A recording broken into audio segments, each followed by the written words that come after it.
Whoa, what's good? My name is Flimlow Raps. I want to welcome y'all to another episode of Let Me Talk My Shit. In today's episode, I'm going to attempt to use the powers of empathy to look at console exclusivity from the other side of the spectrum. This is basically just a mental exercise that I like to use anytime I find some shit going on that I do not like.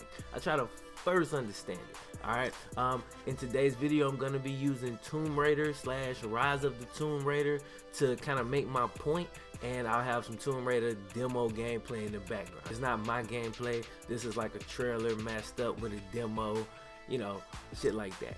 Anyways, the information is good, very entertaining, y'all should check it out. If you likes the video, click the thumbs up button. If you rocks with me, Flimlow Rap, go ahead subscribe then, son. Without further ado, let's jump into the video.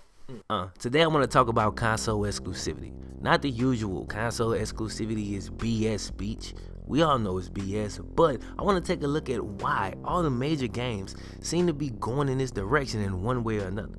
Whether that be through full exclusivity or timed exclusivity, like certain Guns or Strikes in Destiny, or more recently all the DLC in Black Ops 3, which is going to go to PS4 a month before it goes to Xbox, and in the last several years it's going to Xbox a month before PS4. It sucks either way, in my opinion, right? So I just want to make it clear that I am not a fan of console exclusivity in any capacity, but anytime I don't like something, I always try to understand it first. I try to put myself in someone else's shoes before I pass judgment. Why are they doing this shit? Is it greed or is it something else?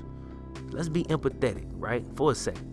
So, upon a strenuous 8-minute information binge on Google, I came to understand the reason that console exclusivity is so goddamn prevalent. I think it's common knowledge that developing, publishing, and marketing video games is fucking expensive. It's also commonly believed that whatever the costs associated with the three things that I just mentioned are recouped tenfold by the gaming studios, and greed is the only reason that console exclusivity would ever exist. However, this is not always the case. I'm not saying that it's not always not the case, but it not always is the case either. For example, the last release of Tomb Raider, well, the one that came out in 2013, right?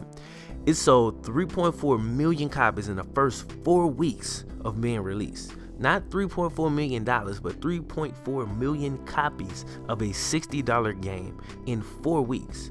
And that's not even taking into consideration the other editions of the game that cost more. Just think about that. It's a lot of fucking guap, son.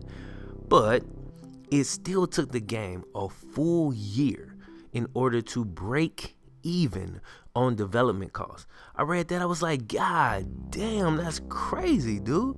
You don't have to know much about investing to understand that taking a full year just to break even on an investment that will only continue to dwindle in worth is not a good business move. So when it came time for Rise of the Tomb Raider, which dropped November 2015, 1 month ago as of the time that I'm recording this video, they made a deal. They made a deal with Microsoft. Check this out. Microsoft paid all of their publishing and development costs, obviously drastically reducing their expenses. So I'm pretty damn sure it won't take a full year to break even this time. And in return, the game is a timed exclusive on Xbox.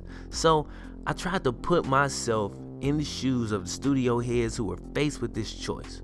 So let's pretend I'm a studio head just for 1 second. We're in the middle of development on Rise of the Tomb Raider. It's already been over a year, and a lot of blood, sweat, and tears has gone into this shit. I got a passion for making games, and I want as many people as possible to be able to enjoy it, but I'm already way over budget, and the game is only half done. Everybody's got a sour taste in their mouth from the last time when I promised that we'd make a bundle, and that didn't happen. I got fans waiting on the game. My family's fucking future depends on this shit. Hell, everybody that work here has a family whose future depends on this shit. The hell am I gonna do, bruh? The next day, your assistant tells you that some guy at Microsoft left a message. You return the call, set up a meeting, and then boom, Microsoft makes you an offer. This offer will solve all of your financial problems. It gives you the freedom to finish the game properly and thoroughly and not have to spam bullshit DLC in order just to break even. Presents a new issue though. They want exclusivity for their console for a whole year. You like, fuck, my fans are gonna be pissed. Or fans of the series, not my fans. But you know what the fuck I mean. So now you got to make this choice, right? So I'm gonna jump out of it for a sec. All right, so this is a tough situation, bro.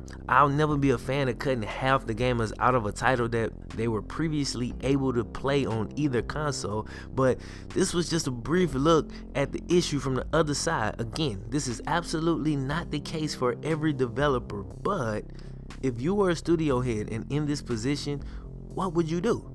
Seriously, like, what would you do? I really want to know. That's a real question. Hit me up in the comments, dude, and let me know. Like, maybe there's some other solutions other than taking Microsoft's deal that was put on the table.